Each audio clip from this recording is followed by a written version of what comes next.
ko naman nagkikinto. Tagal ko nandoon sa Rosas. Kasi naman, andoon pala ako. Ay, nakagawa na din sila ng Burger Barn. Galing naman, nagkukopya pa? Hindi pala. At, ngayon ay fall. Anong gagawa ko ngayon? Pero walang pa akong bahay dito. Ay, oo nga. Pala ako nasa,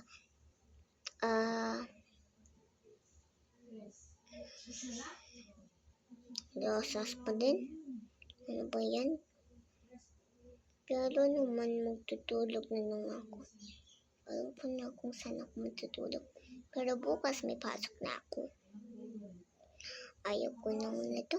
Magtakot naman ng Rosas na to. Bakit naman ako lumipat? Hindi ko na alam. Pero naiitim na ako. Naiitim na ako talaga. Naiitim na ako.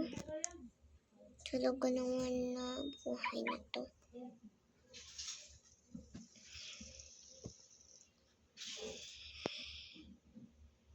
At naman si ate nandoon pa din sa China.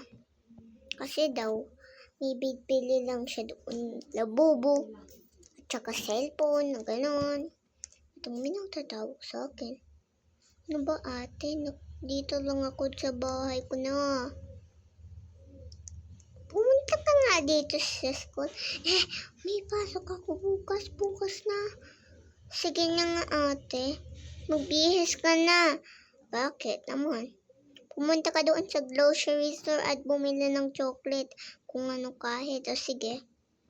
Ano ba yan si ate naman? Alam niya kunti lang pera ko. At nagugutom na ako. Kasi hindi ako kumain sa flight na yon.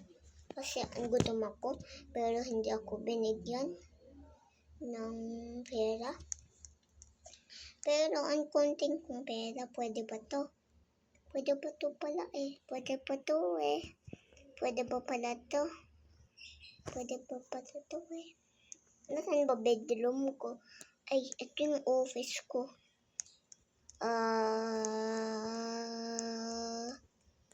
Ito pang bata.